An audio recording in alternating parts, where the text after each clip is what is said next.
जो होता है वो अच्छे के लिए ही होता।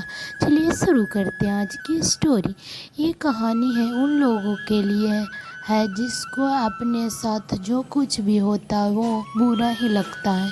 हमारी ज़िंदगी में जो होता है वह अच्छे के लिए ही होता है, ऐसा सोचना चाहिए। भगवान सब कुछ सोच समझ कर ही करते हैं।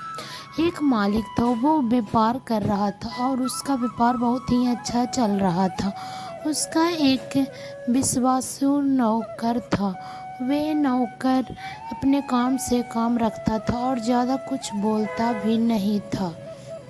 एक दिन वे नौकर काम पर नहीं आया।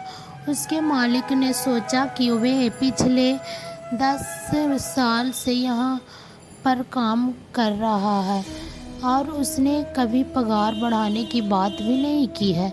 वे बहुत ही ईमानदार भी है।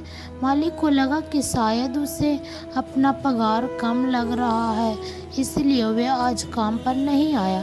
ऐसा सोच के मालिक ने उसका पगार बढ़ा दिया। दूसरे दिन वे नौकर काम करने आया।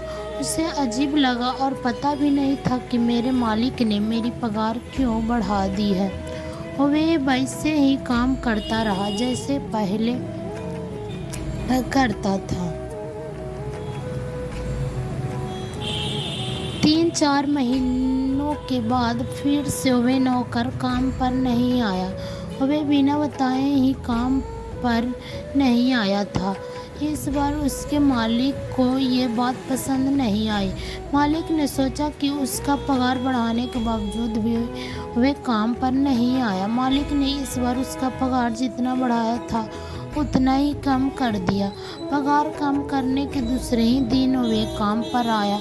इस बार भी वे वैसे ही काम कर रहा था जैसे वे पहले करता था।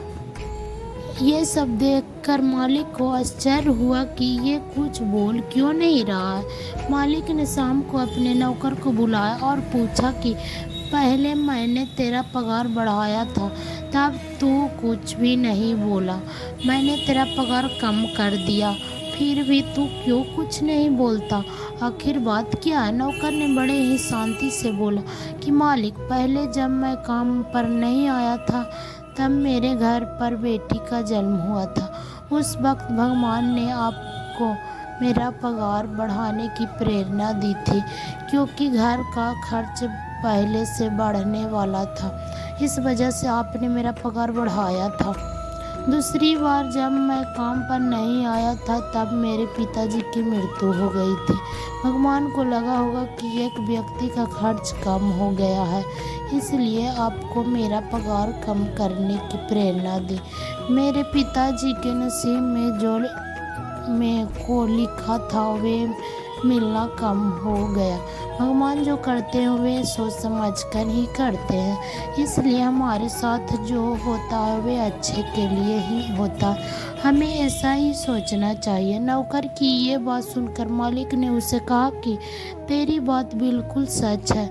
आज से तू मेरा नौकर नहीं पर मेरे परिवार का ही हिस्सा हो। मालिक ने नौकर की पगार दुगनी कर दी।